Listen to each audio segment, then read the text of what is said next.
in people's lives, there's only maybe a half dozen, 7, 8 categories that really matter. Most people, they major in minor things. They focus on stuff that doesn't matter. They know more about this celebrity going in and out of rehab than they do about their own personal development. But I look at, if you look at your body, without that, everything else is out the door. You don't want to be richest man in the graveyard. That's not going to do it. If there's energy, if there's vitality, if there's strength, it's going to show up in your relationship. It's going to show up in your business, show up in your life. That's an area you got to master. You can't dabble. It's too important. Emotions are everything. I mean, you got a ton of money, you got everybody loves you, and your primary emotions are pissed off and frustrated, then your life's pissed off and frustrated. It doesn't matter if you got $1 billion or 1 million people loving you, your life is not great. Relationships, intimate relationships especially, is where the most juice in life comes from. It's where the most pain comes from most people. It's worth mastering instead of dabbling. Really looking at what are you going to do with your time? And mastering your time. Instead of having a checklist, you cross it all off, you can mistake movement for achievement. I want to squeeze out of that time what matters, that creates value for me and for everyone I care about and love. What about your career or your business and the mastery of that instead of dabbling? Most businesses are dabblers. That's why they don't make it. 96%, any 10-year period of time, 4% make it. That doesn't even mean they're profitable. And it does not mean they're enjoying themselves, all right? Or they're getting anybody else to feel good. Really mastering money, so that it's not a question in your life. You can do and be and give and share as much as you want. You're not stressed about it. You live in a place of abundance. And then spiritually, really, I think, now, I don't tell people what to believe spiritually, but I believe that ultimately, whatever you believe, you got to live it, and it should lead to growing and giving. If you're growing, you feel alive. If you're giving, you feel 10 times more alive. And I think if someone can celebrate and give, then that's spiritual state. So to me, those are the areas I look at mastering. Business, for sure, but it's the areas of life that matter most. And most of where we spend our time doesn't make people feel fulfilled. That's why the average person is not fit and healthy. The average person is not in a relationship where they have tremendous passion. I'm not a dummy. I'm not a positive thinker. I know the truth. The average person is not successful in business. The average person is not earning what they want to earn. But you know what? Very few people have those things, but a few do. A few are happy, fulfilled, spiritually alive, financially strong, their business is growing, they have passionate love affairs, and I'm obsessed with finding the few who do and find out what they do different and teaching to everybody. Everyone's going to measure themselves differently because everyone values things differently. Some people value success or significance. Some people value love more. Some value just basic levels of certainty. So when I look at the specific metrics, I really look at metrics of what are the things that need to be measured to know if your life is going to work or not. So I look at it as our whole lives are guided moment to moment by the state you're in. Learning how to change your state, not bullshit, not fake, but to go from pissed off, frustrated, freaked out to back in your center or creative or determined or something that's going to move you forward. It's going to create a better quality of life for you and others. That's a critical skill set. So moment to moment, our life's controlled by our states. Yep. If you're in an angry state, you're going to respond differently than if you're feeling playful. But what controls those states long term is your model of the world, your worldview. And I look at that as having, as a metric, 3 things that I look at. I look to see first, what are the targets you're after? The target is, everyone has different goals and dreams and desires. But as I traveled around the world to 100 countries, I started going, holy shit, I'm seeing the same problems. What's underneath it? I began to see that there are these same 6 human needs that we all have, the same needs. We all have a need for certainty, that we can avoid pain and we can have some pleasure, some comfort. We all need uncertainty. We need variety or we feel dead inside. If you're totally certain, you're bored. If you have total variety, you're like freak out. And it's not a balance. It's learning which of these you need more as a person. Everyone's developed a different set of values in that area. The need for significance, to feel unique, special, important, the need to feel loved, the need to grow, and the need to contribute. Some people value certainty at the top of their list. That's their center of their target. I don't want to do anything unless I know it's going to work. I don't want to do anything unless it's the same. If you change anything, they freak out. If certainty is the number one thing on your list, everyone has the same needs, but if it's number one, I know how your life's going to be. I can predict the direction of your life and therefore the destination to some extent. If you're driven by love first, you want certainty too, but love is higher, you're going to behave very differently than if you're driven by significance. I have to be the one. So I look to see which of those needs are the top 2 on your list because they control your life. Yep.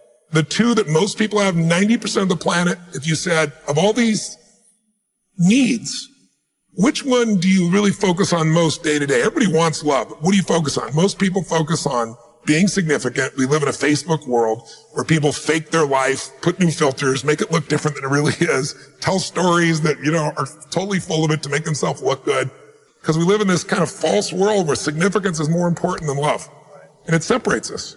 And the other one that we see most often is certainty. People want to be certain before they can do something. You couldn't have started a business like you had if you were absolutely certain before you started. You can never build a business with that. You can never build a great relationship, because if it's based on certainty, then everybody's got to stay the same and never change, which means you're never going to grow, which means you're going to be miserable. Right. So my metrics are, I want to find out what's driving you.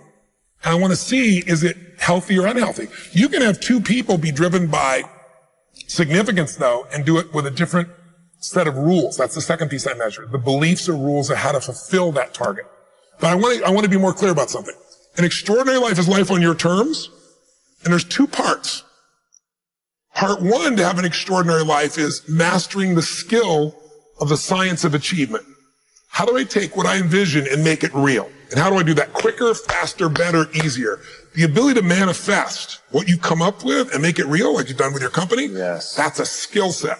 I spend an unbelievable amount of time helping people do it faster, quicker, better, showing them the shortcuts, teaching them the strategies, modeling what works so you can save yourself a decade. But I would submit to you that having done this for 38 years with, 50 million people at this stage, I can tell you that the science of achievement, there are a lot of people that are damn good at that, and they still don't have an extraordinary life. They have an extraordinary life. You see it as extraordinary, but I get the phone call from the multi-billionaire who tells me he wants to do this thing on his business, but what he really find out is he's miserable as hell, and he's hoping somehow I'm going to rub off on him on that side too. Right. And so I give him what he asked for, the change in his business, but I also give him what he needs, which is the change inside of him. So the second skill is the art of fulfillment. If you want an extraordinary life, you can't just achieve, you got to be fulfilled. As simplistic as that sounds, but it's an art. It's not a science. Sure. It's a science to making money. Come on. Any age, any color, any background, any gender, if you do these things, you'll have an abundance of money. You do these things, you're going to have too much month at the end of the money. You're going to have financial stress, right? Body. Everyone's biochemically different, but you and I both know there's fundamental rules, laws. There's a science to the body. You violate that science, you're going to have disease. You're going to have low energy. You align with that, you're going to have an abundance of energy. It's going to affect everything in your life. It's a science. Fulfillment's not like that. Fulfillment is as different as our human beings. You want to know what God or the universe likes? Look at the jungle, look at the forest. Right. It's diverse, right?